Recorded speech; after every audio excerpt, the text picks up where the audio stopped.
उसको भारत भी कहते हैं, उसको इंडिया भी कहते हैं। हम कैसे बदलेंगे? नाम बदलेंगे, हम थोड़ी बदलेंगे।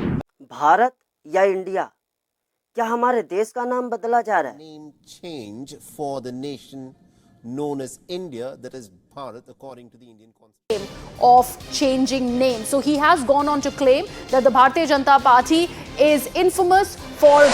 या संसद में कोई बिल पास किया जाएगा जिसके आधार पर अब इंडिया शब्द का प्रयोग नहीं किया जाएगा, भारत शब्द का प्रयोग किया जाएगा? क्या यह हो सकता है?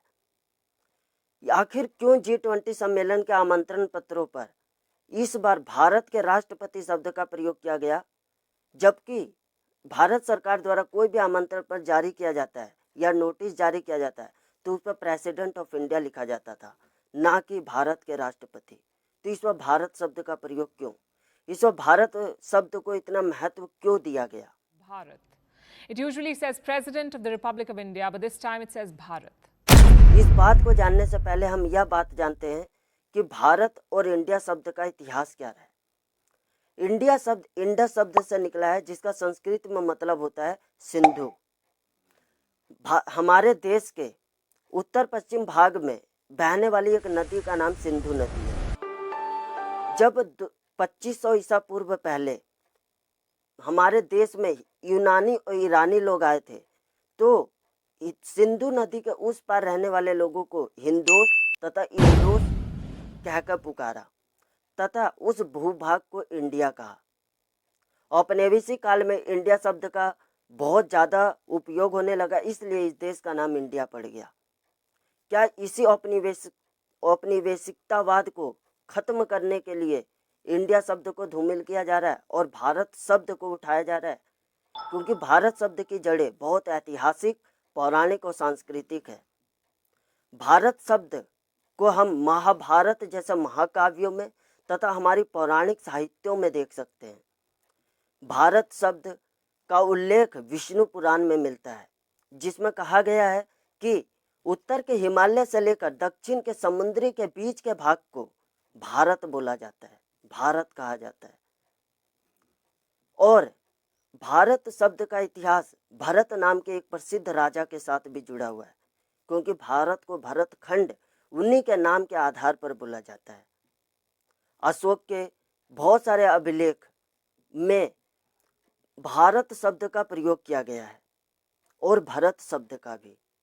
क्या इसी पौराणिक संस्कृति को या पौराणिक शब्द को जिंदा रखने के लिए भारत शब्द को उठाया जा रहा है? औपनिवेशिकतावाद को खत्म करने के लिए इंडिया शब्द को धूमिल किया जा रहा है? हाँ, क्योंकि बीजेपी पार्टी हमेशा से सनातन धर्म तथा हमारी पौराणिक धरोहर को जिंदा करने में लगी हुई है, और शायद इसी धरोहर को जिंदा रखने के लिए, भारत शब्द की धरोहर को जिंदा रखने के लिए हमारी सरकार द्वारा भारत शब्द का प्रयोग किया जा रहा है। और दूसरा सबसे महत्वपूर्ण कारण जो मुझे नज़र आ रहा है वह यह है कि भारत में बीजेपी के खिलाफ बहुत सारी पार्टियों ने मिलकर एक गठबंधन बनाया है, जिसका नाम उन्होंने इंडिया रख दिया। क्या देश का नाम रखना उचित था?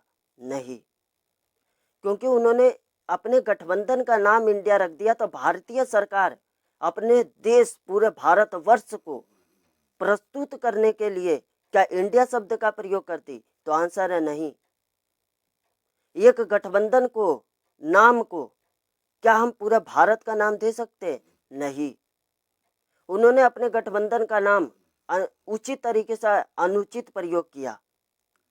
संविधान के दायरे में उन्होंने यह नाम रखा, लेकिन यह उचित नहीं था, इसलिए भारत शब्द का प्रयोग किया गया और यह उचित है। उन्होंने अनुचित कार्य किया, बल्कि बीजेपी ने उचित कार्य किया भारत शब्द का प्रयोग करके। अगर इंडिया शब्द का प्रयोग किया जाता तो इंडिया कौन? क्या हमारा देश या वो गठबंधन? इसी सवाल का जवाब देने के लिए मोदी जी ने, हमारी सरकार ने भारत शब्द को उठाया, इंडिया शब्द को धूमिल किया, क्योंकि इसका अनुचित प्रयोग अनुचित नेताओं द्वारा किया गया। इसीलिए भारत शब्द आज उठा है, और यह सत्य है और सही भी है कि भारत शब्द का प्रयोग किया जाए, क्योंकि भारत शब्द की जड़ें बहुत ऐतिहासिक और पौराणिक है और इस धरोहर को जिंदा रखने के लिए भारत का उचित प्रयोग होता रहे। इंडिया और भारत शब्द, दोनों शब्दों को हमारी सरकार द्वारा लिखा जा रहा है। ऐसा नहीं किया जा रहा सिर्फ इंडिया का प्रयोग किया जा रहा है, और ऐसा भी नहीं किया जा रहा कि भारत का प्रयोग नहीं किया जा रहा। भारत का बहुत अच्छे से प्रयोग हो रहा है, और यही कारण मुझे नज़र आए जो मैंने आप सबको बताया। सो अगर आपको अच्छा लगा हो यह वीडियो तो वीडियो को लाइक करें और कमेंट करके मुझे यह बताएं कि क्या आपको जानना है और क्या मैंने कोई गलत बताया है। अगर आप मुझसे एग्री हो तो कमेंट में ज़रूर बताएं कि यस यू आर राइट।